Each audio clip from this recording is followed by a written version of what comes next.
हम इस वक्त खड़े हैं वहीं पे। ये इलाका है आजमगढ़ का सिधारी थाना क्षेत्र है और ये सिधारी थाना क्षेत्र के पठान टोला मोहल्ला है ये, जहां पर कल एक 7 वर्षीय मासूम सजेब की निर्मम हत्या की गई थी। इस पूरे मामले को लेकर के लगातार फोर्स का डिप्लॉयमेंट किया गया है। मैं कैमरामैन से चाहूंगा कि दिखाए कि किस तरीके से फोर्स का डिप्लॉयमेंट किया गया है। ये सिधारी मोहल्ला है और लगातार सुरक्षा व्यवस्था के दृष्टिकोण से लगातार यहाँ पे पुलिस की चाक चौबंद व्यवस्था की गई है कि किसी भी तरीके की लॉ एंड ऑर्डर की व्यवस्था जो है वो बिगड़ने ना पाए। इस पूरे मामले को लेकर के आजमगढ़ के सिधारी का ये जो मोहल्ला पड़ता है, यहाँ के व्यापारियों ने पूरी दुकानें अपनी बंद कर दी है। हालांकि ये किसी दबाव में नहीं किया गया है, ये लोग अपनी स्वेच्छा से यहाँ का मार्केट आज बंद कर दिए हैं, क्योंकि जिस तरीके से ये जघन्य अपराध हुआ था, इस पूरे मामले को लेकर ये लोग इतना व्यथित हैं कि यहाँ के सारे व्यापारियों ने आज दुकानों को बंद कर दिया है।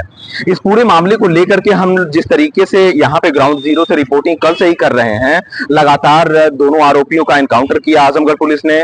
दोनों आरोपियों का इलाज अभी जिला अस्पताल में चल रहा है और जिस तरीके से ये निर्मम हत्या की गई है शहजेब की, जो 7 वर्ष का था, इस पूरे मामले को लेकर हम लगातार ग्राउंड जीरो से जब रिपोर्टिंग कर रहे हैं तो हमारे भी मन में ये सवाल आया है कि आखिर उस मासूम जिसकी उम्र 7 वर्ष की थी, उसका आखिर जुर्म क्या था कि जिसे इतनी नृशंस हत्या कर दी गई, इतनी निर्मम हत्या कर दी गई। उसका दोष क्या था? उसका दोष यही था कि वो एक मासूम बच्चा था। वो यहाँ तक कि उसको ये भी नहीं पता था कि हिंदू क्या होता है और मुस्लिम क्या होता है, अमीर क्या होता है, गरीब क्या होता है। उसको सिर्फ यही पता था कि सिर्फ वो प्रेम जानता था। वो 7 वर्ष का मासूम था, उसे सिर्फ प्रेम की भाषा आती थी और वही वो समझता था। लेकिन इस निर्मम हत्या के बाद इस पूरे समाज पर यह कलंक लगा है कि आखिर इस मासूम बच्चे पर कत्ल का इल्जाम लेने वाला वो पापी कौन है, जिसको आजमगढ़ पुलिस ने अपने एनकाउंटर में घायल किया है। इस पूरे मामले को लेकर पूरा समाज इतना दुखी है, इतना दुखी है कि हम उसको लफ्जों में बयान नहीं कर सकते।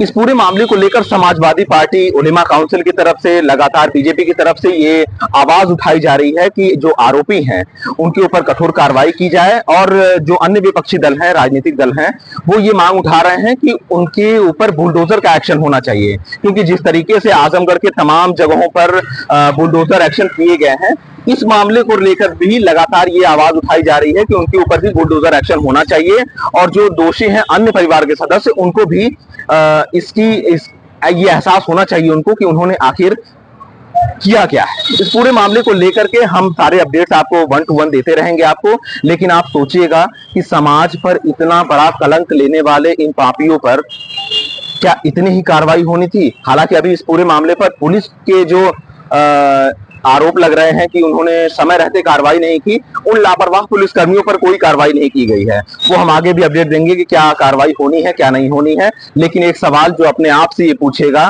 कि उस मासूम जो शहजेब था, जिसकी उम्र 7 वर्ष की थी, उसका दोष क्या था? ये अपने आप से ये सवाल करिएगा और ये समाज शायद ऐसे पापियों को कभी माफ नहीं कर पाएगा। आगे के अपडेट्स के लिए हमारे साथ जुड़े रहिएगा। खबर देख के आपको कैसा लगा हमें जरूर कमेंट बॉक्स में बताइए। चाहे तो आप कह रहे हो और मैं इसकी जितनी निंदा करूं, जितनी भर्त्सना करूं, वो कम है। हमारे समाजवादी पार्टी के अध्यक्ष माननीय हवलदार यादव जी ने जो बात कही, मैं उससे अपने को संबद्ध करते हुए ये कह रहा हूं कि मैं समझता हूं कि आज के वर्तमान में जो एसएसपी आजमगढ़ आए हुए हैं, तत्काल उन्होंने एक्शन लिया। उसके लिए मैं उनको धन्यवाद भी दे रहा हूं कि तत्काल उन्होंने पकड़ा और काउंटर किया, चाहे हाफ काउंटर हो चाहे फुल हो, लेकिन हाफ हुआ है। इसमें लापरवाही यशो सिधारी या थाना, क्योंकि पहले की रवैया ये चल रही है, वो समझ रहे हैं कि यही होता रहेगा। जब थाने, जहां जिस जनपद के थाने बिकेंगे, पैसा मिलेगा, फिर वहां का थानेदार क्या करेगा बता दो आप? वहां की पुलिस क्या करेगी? मनमाना लूट हो रही है इस सरकार में, कोई सुनने वाला है नहीं। जो जा रहा है और केवल टारगेट किया जा रहा है पीडीए को। अभी अध्यक्ष जी कह रहे थे ना, यहाँ बुलडोजर बाबा आ गए, वहां आ गए, वहां आ गए, शहर पर और नाक के नीचे, आपके आंख के पलक के नीचे इतनी बड़ी घटना हो रही है और तीन बार उस परिवार के लोग दरोगा से कह रहे हों किस प्रभाव में, मैं नहीं समझ पा रहा हूँ किस प्रभाव में दरोगा एक्शन नहीं लिया और बाद में उस बच्चे की लाश मिल रही बोरे में। अगर एक्शन ले लिया होता संभवतः तो शायद वो बच्चा बच गया होता। सर जी, बीजेपी के लोग अभी तक नहीं गए हैं पीड़ित परिवार से मिलने के लिए, ना ही और उनका डेलीगेशन। अब मुझसे मत कहलवाइए कि बीजेपी के लोग, साथ उनकी फोटो है। वही है कि कातिल ही मुहाफिज है, कातिल ही सिपाही है। किसी ने कहा है ना कि महसूस हो रहा है कि दौरी तबाही है, और शीशे की अदालत है, पत्थर की गवाही। दुनिया में कोई ऐसी तमसील नहीं मिलती कि कातिल ही मुहाफिज है, कातिल ही सिपाही है। सरकार इतनी बड़ी जघन्य कांड इतिहास में कभी काल के होता है। ये आजमगढ़ के बहुत 7 साल के बच्चे के साथ ऐसा हुआ है कि सबका दिल कांप जा रहा है इस बात को सुन। तो उसी बात को लेकर मैं तो उनके घर पर भी गया था, कल भी वहां भी रहा, ये आवाज को उठाया।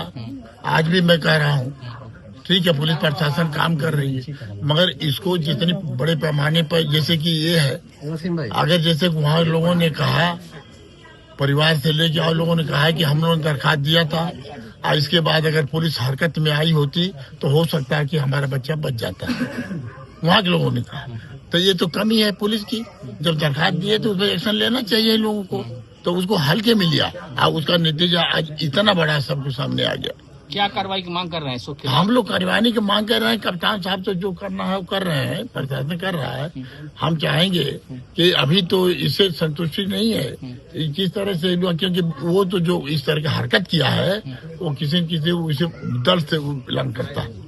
ये तो साबित हो गया कि फोटो उठवा गया, ये आ गया, हो गया, जो भी कुछ हो, मगर कोई भी हो, अगर कानून के साथ इस तरह से खिलवाड़ करता है तो उसके साथ सख्त कार्रवाई करने की जरूरत है। अब वही तो मैं कह रहा हूँ कि आज क्या है, पहले भी देखिए बात आई, हमारे अध्यक्ष जी ने बात किया कि बुलडोजर पहले भी चला, हरिहरपुर में चला, घर गिर गया। आपके आगे जाकर के वहाँ बिलरियागंज भावापुर में बुलडोजर चला। तो जब हर जगह बुलडोजर चल रहा है तो ये भी बुलडोजर के चलने की जरूरत है, क्योंकि अगर इस तरह से हरकत किया है, इतना बड़ा कांड तो वो नहीं था जितना बड़ा इन्होंने इस तरह से किया है। आज जब इस पर बुलडोजर चलने की जरूरत है, अगर इस पर सरकार कार्रवाई नहीं करेगी प्रशासन, तो हम समाजवादी पार्टी मिल करके इसको आगे की लड़ाई लड़ने के लिए बात हो जाएंगे।